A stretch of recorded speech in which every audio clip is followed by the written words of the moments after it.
Kaya niya, naglingas na nga yung ating buto ng tuba-tubayan. Kung gabi ito, talagang medyo magbibigay din ng liwanag.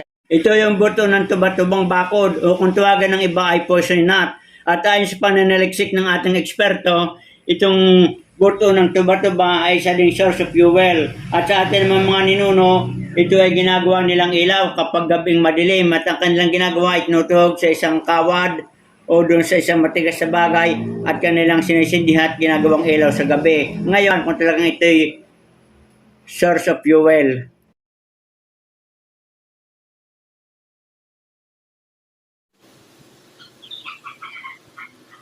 Mga kabayan, nagdalit na.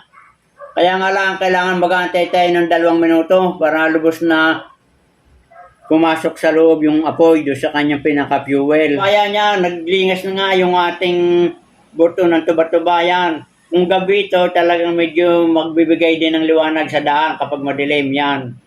Lalo kung mahaba at maraming buto yung ating pinagsunod-sunod. Oh. Kaya nga lamang medyo matagal siya bago dumalit, mag-aantay ng 2 minuto o 90 seconds. Pero pag dumalit na siya, dire-diretso. Yan mga kabayan, hanggang dito lamang at sana may natutunan kayo sa aking binahagi na source of fuel itong buto ng poison nut.